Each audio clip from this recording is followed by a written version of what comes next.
don't you know? I'm more than Pac-Man with a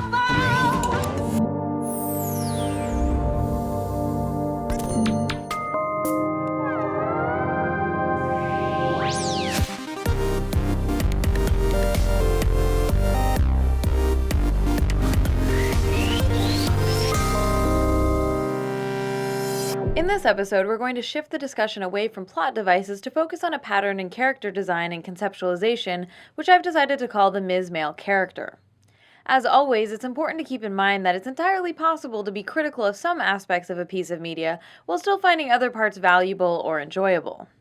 Let's begin our examination of this trope by traveling back in time to 1980 and the creation of one of the most famous characters in the history of gaming.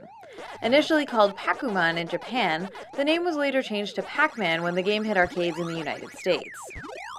Incidentally, Toru Iwatani, the creator of Pac-Man, has stated in numerous interviews that the game was designed to appeal to women because, and I'm not kidding about this, he said, "When you think about things women like, you think about fashion, or fortune-telling, or food, or dating boyfriends. So I decided to theme the game around eating. After eating dinner, women like to have dessert." Luckily, Iwatani's regressive personal or cultural notions about women are not reflected in the finished game itself.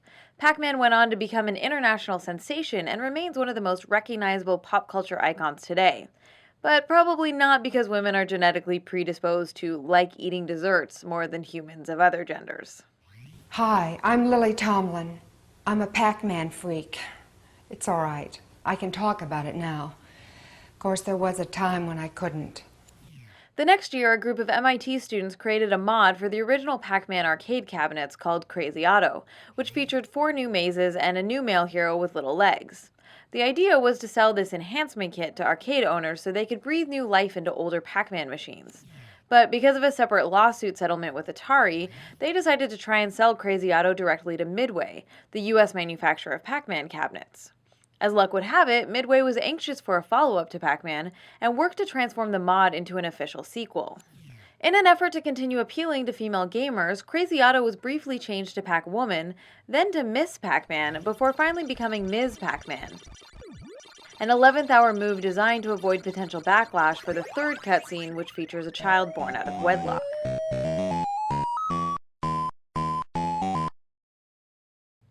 The game hit arcades in the United States in 1982 and was an immediate smash hit, becoming the most successful American-made, coin-operated arcade cabinet ever produced.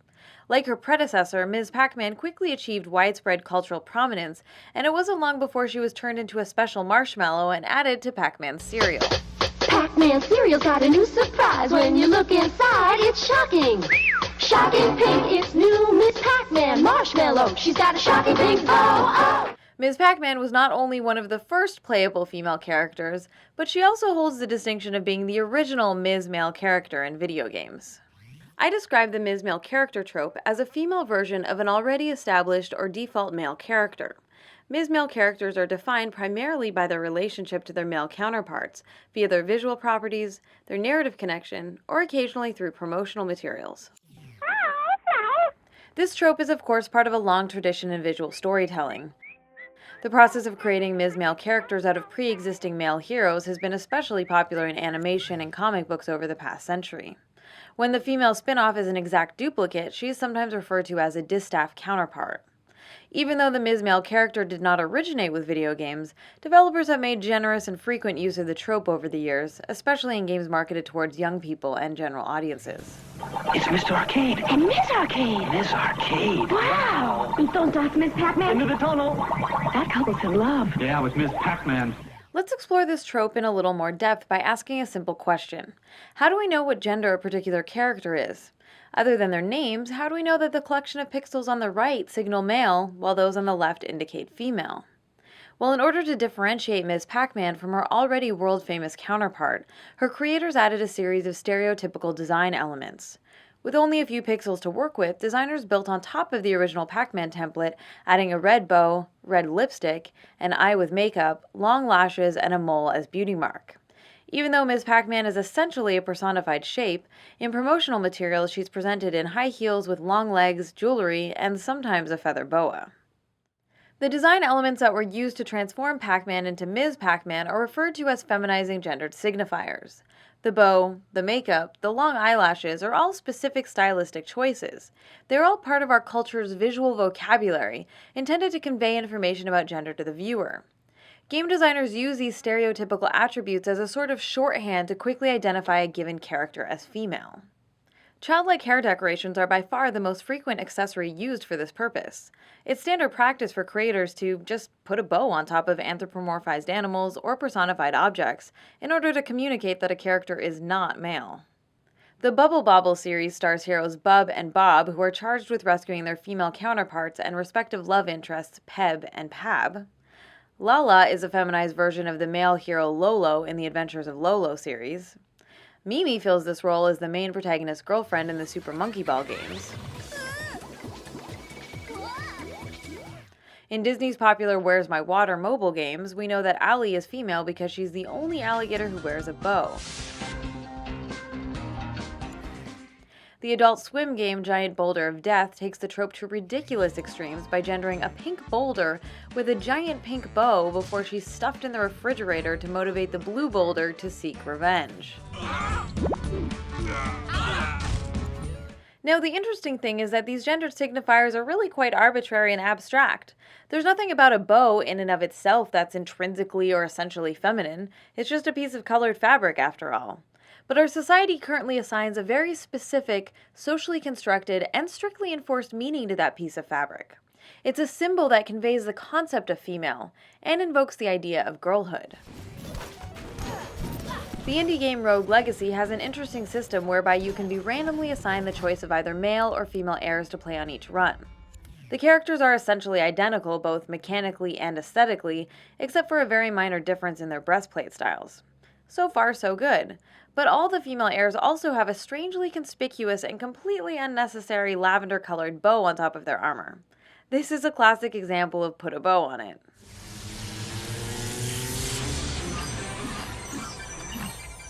The color coding of characters is another frequently used visual element to signify gender. Typically, the dominant color used in the design of the female variant is bright pink, although sometimes a purple or pastel palette may be used. In the 1985 NES classic Ice Climber, player 1 controls Popo, who wears a blue parka. If you have a second player, they can control Nana, who wears a pink parka. Amy Rose was designed to be a pink female version of Sonic, especially in her early incarnations. Command Girl Video is the female version of Commander Video in the Bit.Trip Runner indie game series. Her dominant color is purple, she sports a giant bow on her head, and in Runner 2, she is suddenly and conspicuously busty. The most commonly used gendered signifiers, or feminizing accessories, are bows, lipstick, long eyelashes, and the color pink. But there are a whole host of other design elements that, in combination, serve the same purpose. Other signifiers used to differentiate women from men are pigtails, high-heeled shoes, painted nails, pronounced makeup, especially blush and eyeshadow, midriff-bearing outfits, exaggerated breasts with exposed cleavage, and a heart motif in their design or powers. Pretty Bomber is the protagonist's adversary and sometimes love interest in the Bomberman series. And just to make absolutely clear, there is no confusion about her gender, she's decked out in pink, has a giant heart attached to her head, and also throws heart-shaped bombs. Gendered signifiers are not mandatory for the Ms. Male character trope to be in effect, but these types of stereotypical attributes do serve to mark female characters as decidedly different by virtue of their feminine presentation. Now, just to be clear, there's no inherent problem with the color pink, makeup, bows, or high heels as design elements on their own. And of course, people of all genders may choose to wear any of them from time to time in the real world, and there's nothing necessarily wrong with that either. However, when designers choose to use the Ms. Male character trope and its associated visual stereotypes to specifically distinguish female characters from the rest of the cast in a fictional context, it has a few negative consequences. One repercussion of constantly relying on feminizing signifiers for character design is that it tends to reinforce a strict binary form of gender expression. The gender binary is an entirely artificial and socially constructed division of male and female into two distinctly separate and opposing classes of human being. The gender binary also erases the continuum of gender presentations and identities that fall outside of the rigid masculine-feminine false dichotomy. And within that strict binary, women are marked, while men get to remain largely unmarked.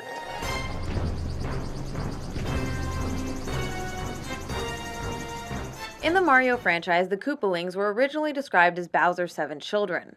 All of them are male except for one named Wendy O. Koopa.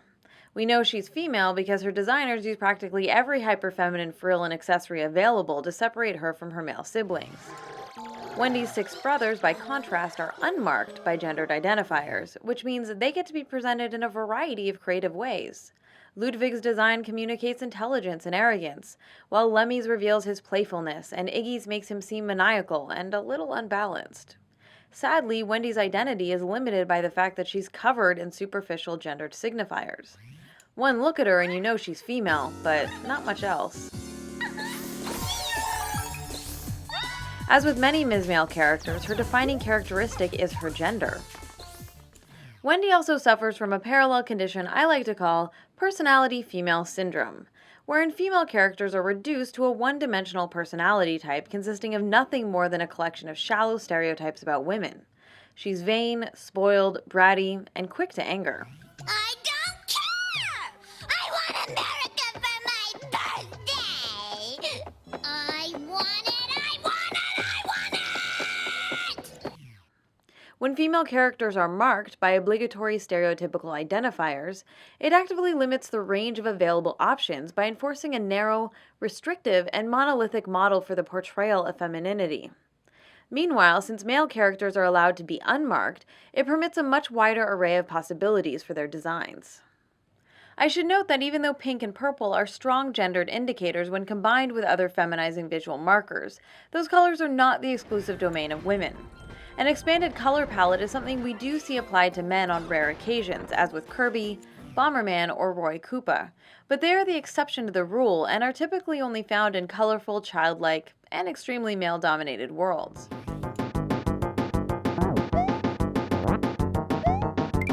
But if a bow, lipstick, eyeshadow, or heels are placed on an otherwise male-identified character, the intention, or at least the result, is typically a homophobic or transphobic joke.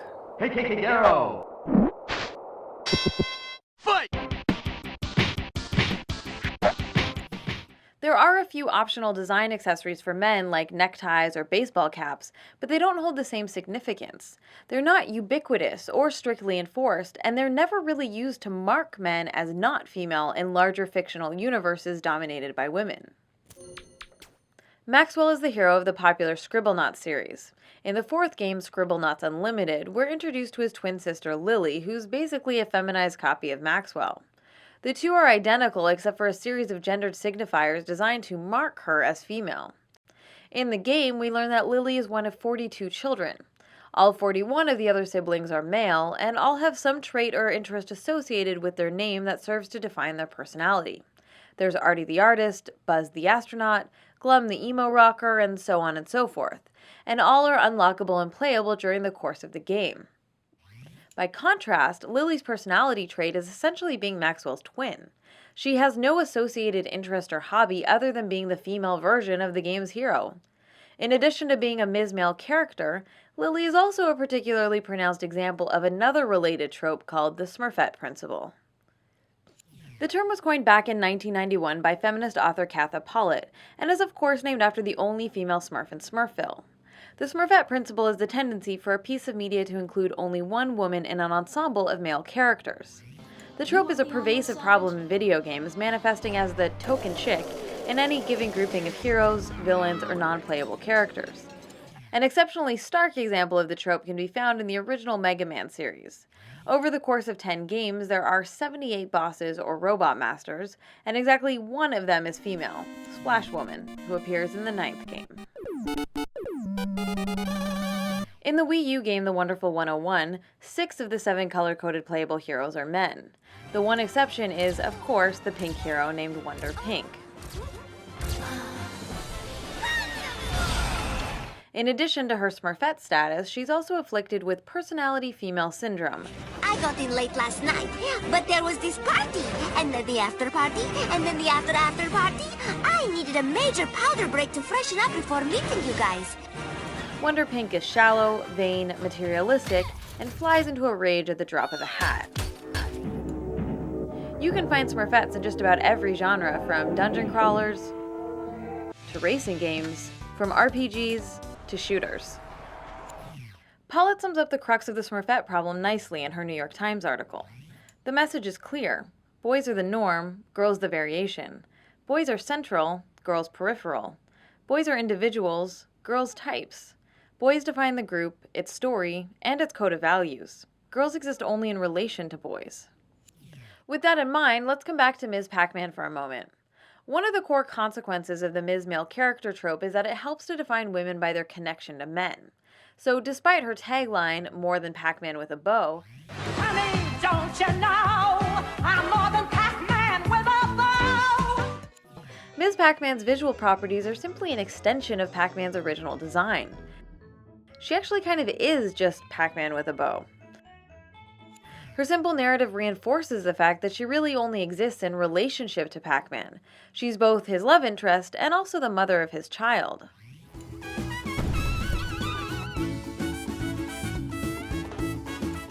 Dixie Kong is the female variant and love interest of Diddy Kong.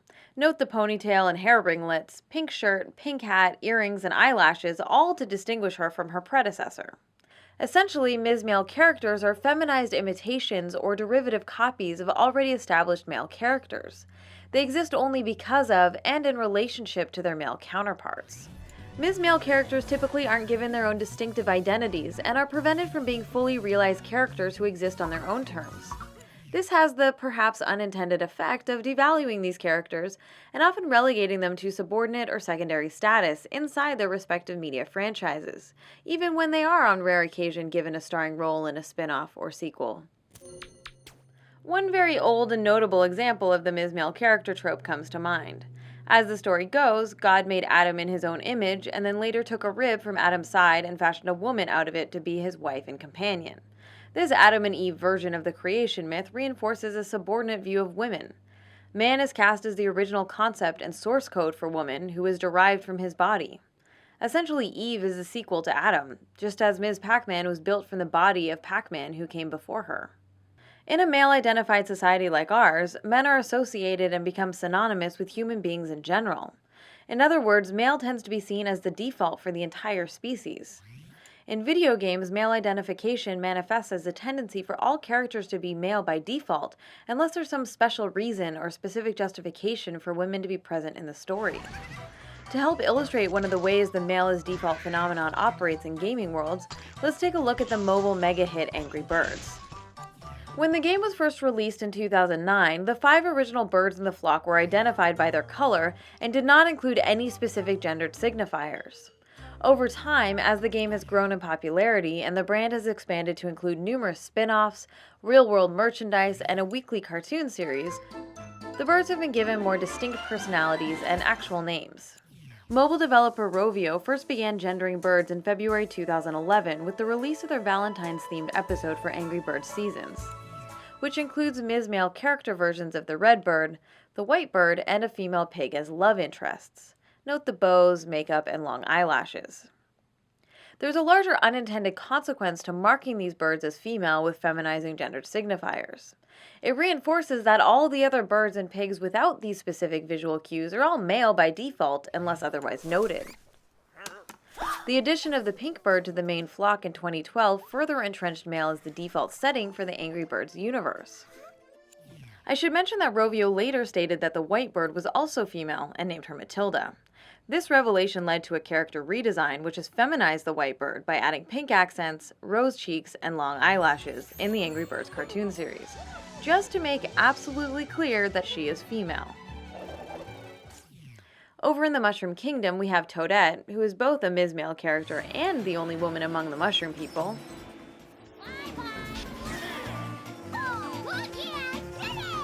Her introduction to the Mario spin-off games emphasizes the fact that all the other Toads in the entire species are male.